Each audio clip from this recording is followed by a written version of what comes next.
दोस्तों, हम दुनिया भर की सभ्यता के बारे में पढ़ते हैं, पर क्या आपको पता है भारत में ऐसा एक विश्वविद्यालय था जिसकी प्रचिति दुनिया भर थी। ये बिहार की राजधानी पटना से 80 किलोमीटर दूर स्थित है। ऐसा एक प्राचीन विश्वविद्यालय नालंदा। नालंदा शब्द का अर्थ है ज्ञानदाता। मूल स्वरूप नालम यानी कमल, जो ज्ञान को संबोधित करता है। यह 1500 साल पहले बनाया गया था।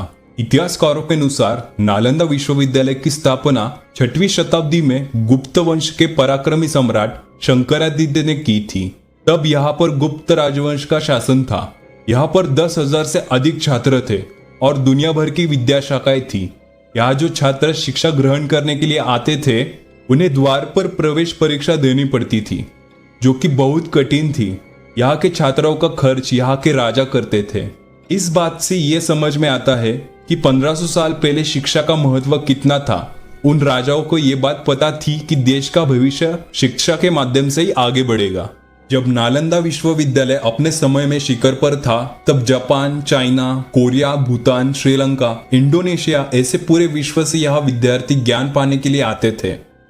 ये भारतीय सभ्यता का महत्वपूर्ण भाग था 1200 साल तक, पर यह नष्ट कर दिया गया। बख्तियार खिलजी ने नालंदा यूनिवर्सिटी को नष्ट किया 1200 ईस्वी में।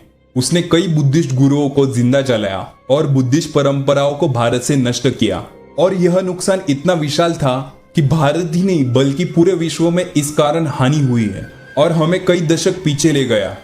यहाँ पर एक पुस्तकालय था जिसका नाम धर्मकुंज था। इसका मतलब ज्ञान का पर्वत। और इस पुस्तकालय में लाखों से अधिक पुस्तकें थी। इन पुस्तकों को जलाया गया।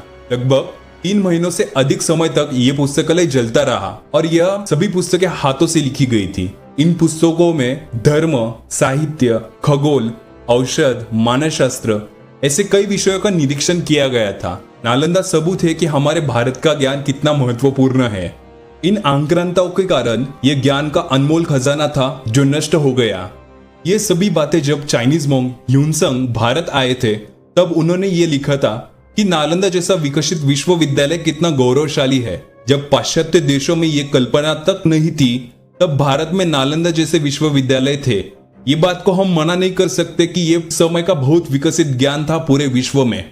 सन 1871 में आर्कियोलॉजिकल सर्वे ऑफ इंडिया के संस्थापक अलेक्जेंडर कनिंघम ने इस जगह की खोज की और दोबारा नालंदा का नाम दुनिया के सामने लाया। पर दुर्भाग्य ये है कि नालंदा जाने के लिए जिस स्टेशन पर उतरना पड़ता है, उसका नाम बख्तियार खिलजी के नाम पर रखा गया है।